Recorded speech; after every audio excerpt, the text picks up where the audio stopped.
Hello दोस्तों, कैसे हो आप सब। मैं हूं अमित तिवारी। आप देख रहे हैं कॉलेज वाले भैया।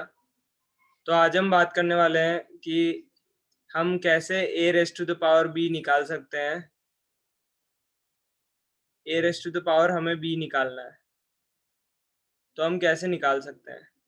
तो एक तो बहुत इजी अप्रोच है कि हम एक फोर लूप चला देंगे और इसमें हम क्या करेंगे कि ए को बी टाइम्स मल्टीप्लाई कर देंगे, तो हमारा आंसर आ जाएगा। तो हम देखते हैं, लेकिन मैं इसके बाद आपको इससे इफ़िशिएंट अप्रोच भी बताऊंगा और मॉडुलो से कैसे हम कर सकते हैं, जो 10⁻9+7 से हम करेंगे। कि जैसे कि मान लो बहुत बहुत बड़ी वैल्यू आ रही है, जैसे 989 है, उसकी पावर मान लो यहाँ पे बहुत बड़ा नंबर है 5 डिजिट का, तो ये तो बहुत बड़ी वैल्यू हो जाएगी। तो हम इसे कैलकुलेट करेंगे तो हम ना तो ये लॉन्ग में आ जाएगा, ना ये इंट में आ रहा है, ना लॉन्ग लॉन्ग, तो हम कर नहीं पाएंगे। तो उसके लिए भी हम देखेंगे। तो पहले हम सबसे पहले जो सबसे ब्रूट फोर्स अप्रोच है वो देखते हैं कैसे करेंगे। तो हम क्या करेंगे, एक लूप चला देंगे हम। कहाँ से? बी टाइम्स चला देंगे। जैसे मान लो आई की वैल्यू जो है वो है वो 1 ले लेंगे और उसको बी टाइम्स चला देंगे यहाँ पे। ठीक है, i less than equal to b लिख देंगे। और यहाँ भी हम क्या करेंगे यहाँ पे, एक जैसे पी ले लिया और उसको लिख दिया हमने 1। और हम क्या करेंगे अब, P equal to P into क्या करेंगे, ए। तो इससे क्या हो रहा है कि ये लूप चल रहा है बी बार। ये जो लूप है, यहाँ i less than equal to b i plus plus लिख देंगे हम। तो ये लूप चल रहा है बी बार, तो हमने ए को जो है वो बी टाइम्स मल्टीप्लाई कर दिया, तो हमारे पास a raise to the power b आ गया। और अगर ये फंक्शन में लिखा हुआ है तो हम यहाँ से रिटर्न कर देंगे। क्या कर देंगे, रिटर्न पी कर देंगे। राइटिंग पे थोड़ा ध्यान मत देना। आई होप ये तो ब्रूट फोर्स अप्रोच है, ये आई होप आपको समझ आ गई होगी। तो अब हम देखते हैं इसका कोड।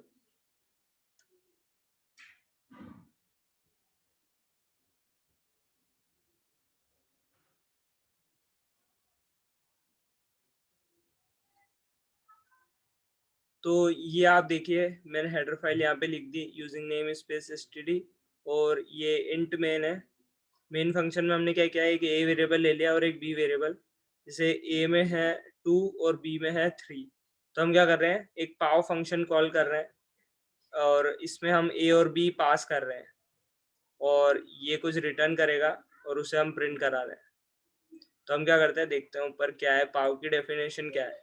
तो पाव इंट ए और इंट बी लेगा, p equal to 1, int i equal to 1, i less than equal to b i plus plus, और p equal to P into a. मतलब ये लूप बी बार चलेगा और हम क्या कर रहे हैं, उसको p equal to P into a कर रहे हैं। मतलब p की वैल्यू 1 ली है इनिशियली और हम उसमें a टाइम्स मल्टीप्लाई कर देंगे।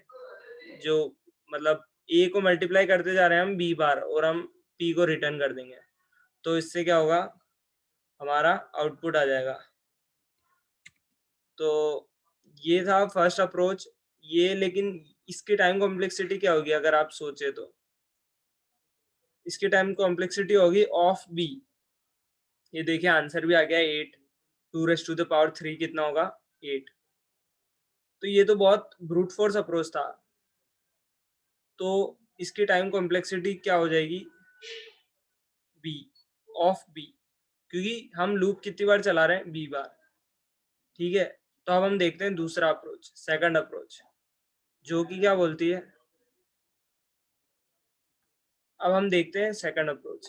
तो एक बात आप ध्यान रखिएगा, ए प्लस बी करते हैं अगर हम, और मान लो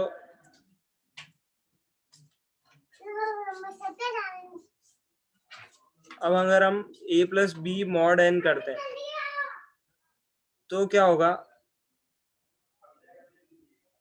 ए मोड एन होगा प्लस जो बी मोड एन होगा, और क्या होगा, और इसका टोटल मोड एन कर देंगे।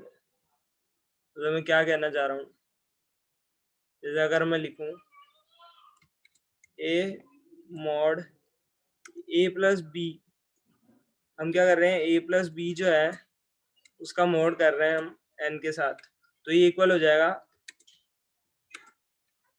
ए mod n plus b mod n और इस टोटल का मोड, ये इक्वल होता है।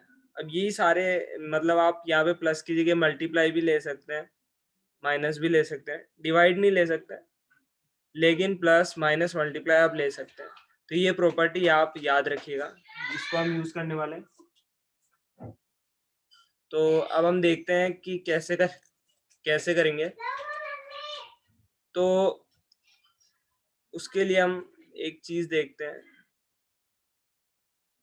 कि हम ए raise to the power b है जो, उसको हम क्या लिख सकते हैं, उसको हम क्या लिख सकते हैं, अगर बी ऑड है तो हम उसको लिख सकते हैं A B minus one, A into A raise to the power B minus one, अगर बी क्या है, ऑड। और अगर यही हम ए रेस टू द पावर जो बी है उसको हम क्या लिख सकते हैं,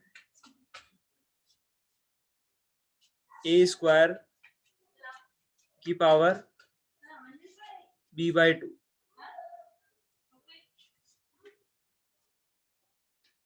ये सेम ही है, 2 से 2 कैंसिल हो जाएगा।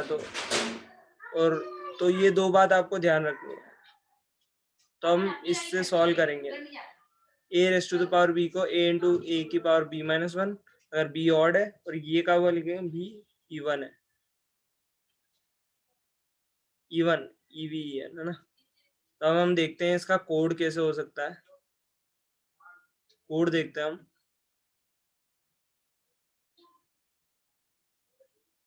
तो कोड देखते हैं हम। तो ये रहा कोड।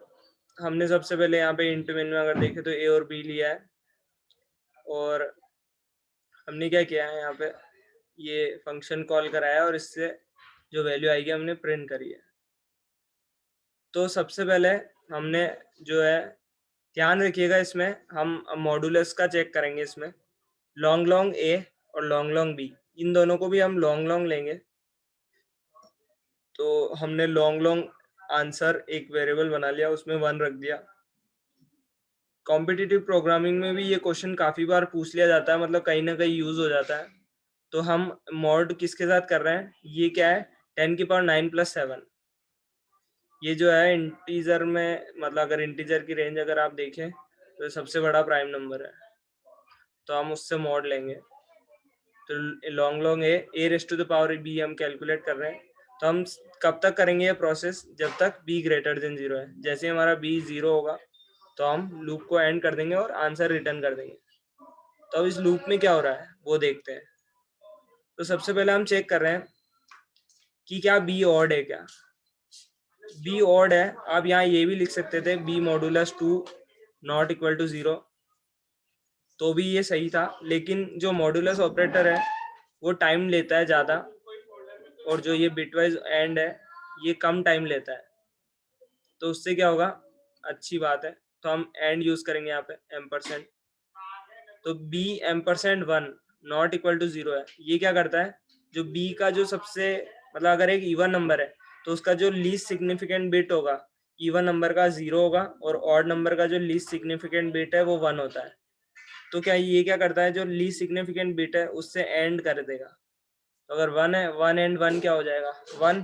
तो 1 नॉट इक्वल टू 0 है, इसका मतलब क्या हुआ, इसका मतलब हुआ कि ये अंदर आएगा। और हम क्या कर रहे हैं, जो आंसर है उसको हम क्या कर रहे हैं, आंसर इनटू ए मोड एन, मतलब मैंने बताया था ना आपको, ए इंटू ए की पावर बी माइनस वन लिख सकते हैं। तो वो जो ए मल्टीप्लाई करते हैं ना, हम वो आंसर में मल्टीप्लाई कर देंगे, पर हम डायरेक्ट नहीं कर रहे हैं, हम क्या कर रहे हैं, उसको मॉड एन करके मल्टीप्लाई कर रहे हैं और फिर उसका टोटल मोड ले रहे हैं। हमने यहाँ आंसर को भी मॉड कर सकते थे, लेकिन ज़रूरत नहीं है, क्योंकि आंसर जो है उसमें ऑलरेडी यहाँ पे मॉड एन करके ही स्टोर होगा, तो ज़रूरत नहीं पड़ेगी यहाँ पे, क्योंकि आंसर को हम यहाँ पे मॉड कर रहे हैं। जैसे यहाँ मोड कर दिया ना हमने, तो अगली बार जब आएगा तो ये ऑब्वियस सी बात है छोटा ही होगा। तो हमने यहाँ पे ये कर दिया, अगर ये ऑड है तो। उसके बाद हम क्या कर रहे हैं, ए को जो है ए स्क्वायर बना रहे हैं, ए को ए स्क्वायर बना रहे हैं, लेकिन मॉड एन भी कर रहे हैं। ये यहाँ पे जो है मॉड एन एक और लगाना पड़ेगा, ये तो ए मोड एन इंटू ए मोड एन और इसका होल मोड एन।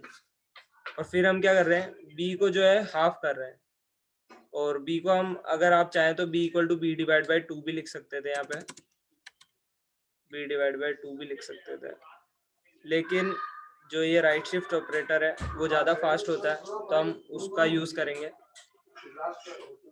तो अब क्या करेंगे, हम रिटर्न आंसर कर देंगे। ये कब तक होगा, जब तक जो है आपका b ग्रेटर देन 0 है। तो हम रन करके भी देख लेते हैं एक बार। तो ये अभी कोड शेप में एक लॉन्ग चैलेंज था, उसमें भी इसका यूज था। तो आई होप आपने वो सवाल कर लिया होगा। अगर नहीं किया है तो मतलब अगर आपको इसमें दिक्कत आ रही थी तो आप सीख लिया होगा। जैसे यहाँ पे 3⁻⁴ निकालना था, तो आंसर 81 आ रहा है, तो ये हमारा सही है। जैसे हम अगर बहुत बड़ी वैल्यू डालें, जैसे यहाँ पे एक, जैसे कि 3 4 6, तो यहाँ पे, तो अगर हम ये करें तो अब हमारा आंसर बहुत बड़ा आने वाला है। तो ये ना तो लॉन्ग में आ सकता था, ना इंट में आ सकता था। तो अब क्या करेंगे, हम इसीलिए हम यहाँ ये कर रहे हैं। हम क्या कर रहे हैं, यहाँ पे हर जगह मॉड कर रहे हैं, तो मतलब कभी भी वो इंटीजर से बाहर जाएगा ही नहीं आंसर, तो हमारा आंसर इंटीजर के अंदर ही आ जाएगा, वरना उसको स्टोर करने के लिए कोई पॉसिबल वे है नहीं। तो इसलिए ये भी कॉम्पिटिटिव प्रोग्रामिंग में काफ़ी पूछा जाता है। इसका आप नाम फास्ट पावर भी कह सकते हैं। तो इसमें आप जो भी है 2⁻n−1 या 2⁻n a⁻b, आप कुछ भी कैलकुलेट कर सकते हैं। तो आई होप आपको ये वीडियो समझ आई होगी, और अगर वीडियो पसंद आई है तो प्लीज़ लाइक कर दीजिएगा। लाइक करने से काफ़ी फ़ायदा मिलता है तो यूट्यूब के एल्गोरिदम में। तो प्लीज़ लाइक कर दीजिए वीडियो को, और सब्सक्राइब कर दीजिए चैनल को अगर आप नए आए हैं तो। और प्लीज़ सपोर्ट कीजिए चैनल को, और भी अच्छी वीडियोस लाने की कोशिश करेंगे। तो थैंक यू दोस्तों।